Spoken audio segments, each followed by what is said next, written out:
Hello viewers, आज का हमारा टॉपिक है अर्थिंग और न्यूट्रल रिलेटेड। यानी आज हम लोग बात करेंगे इस वीडियो के अंदर कि अर्थिंग और न्यूट्रल का डिफरेंस के बारे में।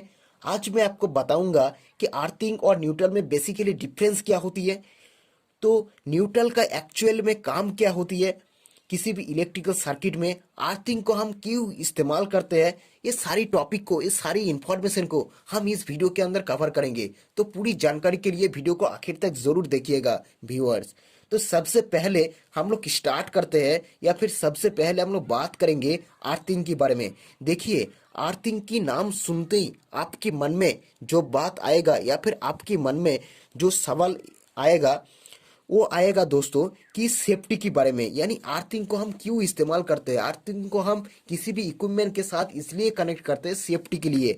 तो बेसिकली अर्थिंग को इस्तेमाल किसी भी इलेक्ट्रिकल सर्किट में, किसी भी पावर सिस्टम नेटवर्क के अंदर या फिर कोई भी इलेक्ट्रिकल पैनल के अंदर इसलिए किया जाता है, सेफ्टी की पॉइंट ऑफ व्यू के लिए इस्तेमाल किया जाता है। तो देखिए, इंडस्ट्री में कोई भी इलेक्ट्रिकल इक्विपमेंट हो, कोई भी इलेक्ट्रिकल पैनल हो, उन सभी को अर्थिंग के साथ कनेक्ट किया जाता है। इसका पीछे जो रीजन है, ये रीजन है कि किसी भी कंपोनेंट या फिर किसी भी इक्विपमेंट को अगर किसी भी इक्विपमेंट में जो फेस वायर है वो अगर डिस्कनेक्ट होकर बॉडी पे टच हो जाती है, तो हमारा जो बॉडी है यानी इक्विपमेंट का जो बॉडी है, तो उसमें करंट सर्कुलेट होने लगते हैं या फिर उसमें यानी बॉडी के अंदर करंट फ्लो होने लगते हैं। तो ये जो इस कंडीशन में, अगर इस सिचुएशन में कोई भी पर्सन अगर उस बॉडी को यानी इक्विपमेंट का जो बॉडी है उसको अगर टच करते हैं, यानी उसका अगर कनेक्ट में आएगा, यानी कनेक्ट फॉर्म करेगा, तो उसका भी सेवियर शॉक लगेगा, यानी उसको भी उस पर्सन को भी झटका लगेगा। तो ऐसा ना हो, इसीलिए हर एक इक्विपमेंट के लिए हर एक पैनल के साथ अर्थ को कनेक्ट किया जाता है, यानी अर्थिंग को कनेक्ट करना चाहिए, जिसको हम नॉर्मल लैंग्वेज में क्या कहा जाता है, अर्थिंग प्रोवाइड करना कहा जाता है। अगर आपकी सिस्टम में अर्थिंग है तो वो जो लीकेज करंट, यानी वो जो लीकेज करंट आपकी इक्विपमेंट को जो बॉडी में फ्लो हो रहा है वो तुरंत अर्थ के साथ ग्राउंड हो जाएगा। क्योंकि करंट जो है, करंट का जो टेंडेंसी है वो है लो रेजिस्टेंस पाथ में फ्लो होना, यानी current always follow the low resistance path. तो बेसिकली अर्थिंग प्रोवाइड करना means low resistance path provide करना किसी भी इक्विपमेंट के लिए। अगर किसी भी एबनॉर्मेलिटी अगर होता है उस इक्विपमेंट में, तो वो जो लीकेज करंट है वो तुरंत ग्राउंड हो जाएगा, किसके थ्रू, वो लो रेजिस्टेंस पाथ के थ्रू। तो ये जो लो रेजिस्टेंस पाथ है यही को हम अर्थिंग कहा जाता है। तो ये तो बात गई अर्थिंग की, यानी अर्थिंग जो है वो हमारी सेफ्टी प्रोवाइड करता है बेसिकली। तो सेफ्टी के लिए हम लोग इस्तेमाल करते हैं। तो अब बात करते हैं दोस्तों न्यूट्रल की। तो देखिए, जो हमारी न्यूट्रल होती है, तो जो हमारे न्यूट्रल होती है, देखिए जो न्यूट्रल का जो डायरेक्ट कनेक्शन है वो सेफ्टी के साथ नहीं है।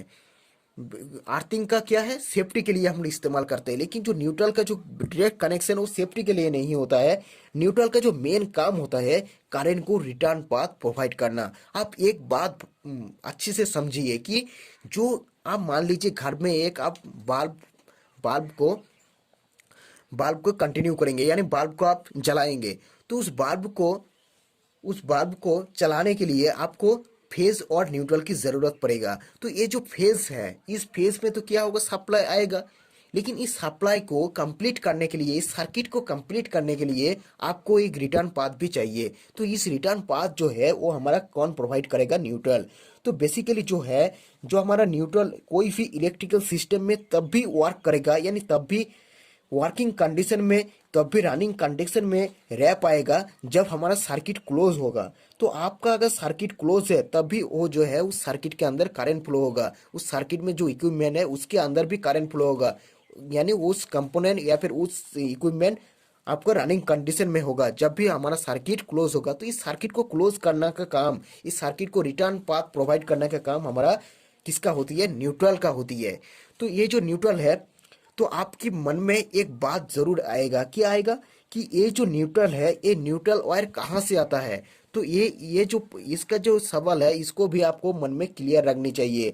तो देखिए, जो हमारी न्यूट्रल होती है, जो हमारी घर के बाहर जो डिस्ट्रीब्यूशन ट्रांसफार्मर आपको जरूर देखा होगा, वो जो डिस्ट्रीब्यूशन ट्रांसफार्मर के अंदर जो कनेक्शन होती है, यानी वायर का जो कनेक्शन होती है वो डेल्टा स्टार में कॉन्फ़िगरेशन में होती है। तो ये जो डेल्टा स्टार होती है, इसमें से जो स्टार का जो साइड है, मतलब जो स्टार कॉन्फ़िगरेशन है, उसका जो कॉमन पॉइंट है, अगर आप स्टार कनेक्शन अगर देखोगे तो उनमें से कॉमन पॉइंट को निकाला जाता है। उस कॉमन पॉइंट को हम लोग कहते हैं एज ए न्यूट्रल। उस जो कॉमन पॉइंट है, यानी तीनों फेज का जो कॉमन पॉइंट है स्टार कनेक्शन में, स्टार कनेक्शन में तीनों फेज का जो कॉमन पॉइंट है उसको हम न्यूट्रल कहते हैं, उसको हम न्यूट्रल एज ए न्यूट्रल मानते हैं। तो वहीं से हम लोग न्यूट्रल पॉइंट को निकालेंगे और हम सभी घर में जो भी हमारा कमर्शियल एरिया है, जो भी हमारा रेसिडेंशियल एरिया है, उस सभी में न्यूट्रल जो है वो ट्रांसफार्मर से स्टार पॉइंट से ही सर्कुलेट किया जाता है। तो दोस्तों आपको पता चल गया होगा कि जो हमारा न्यूट्रल है वो हमारे ट्रांसफार्मर की जो स्टार पॉइंट का जो कॉमन पॉइंट है उसी से आता है। तो न्यूट्रल वायर कहाँ से आता है ये आपको जरूर आपको क्लियर रखनी चाहिए। उसके बाद जो न्यूट्रल का पर्पस क्या है इलेक्ट्रिकल सिस्टम के अंदर, वो भी आपको मन में क्लियर रखनी चाहिए। तो दोस्तों आज के जो टॉपिक था अर्थिंग और न्यूट्रल के बारे में, एक बेसिक इलेक्ट्रिकल क्वांटिटी है, इसका कंसेप्ट आपको हर वक्त आपको क्लियर रखनी चाहिए। तो आई होप, उम्मीद है आपको इस टॉपिक के बारे में, आपको इस डाउट के बारे में, अर्थिंग और न्यूट्रल रिलेटेड टॉपिक के बारे में आपको जरूर जरूर उम्मीद जरूर क्लियर हुआ होगा। तो अगर आप इस चैनल पर नए हो तो इस चैनल को सब्सक्राइब कर लीजिएगा, पास से जो बेल आइकन है उसको भी प्रेस कर लेना, क्योंकि इस चैनल पर आपको इसी तरह से यूजफुल वीडियो आपको मिलते रहेगा। तो मिलते हैं नेक्स्ट वीडियो पर।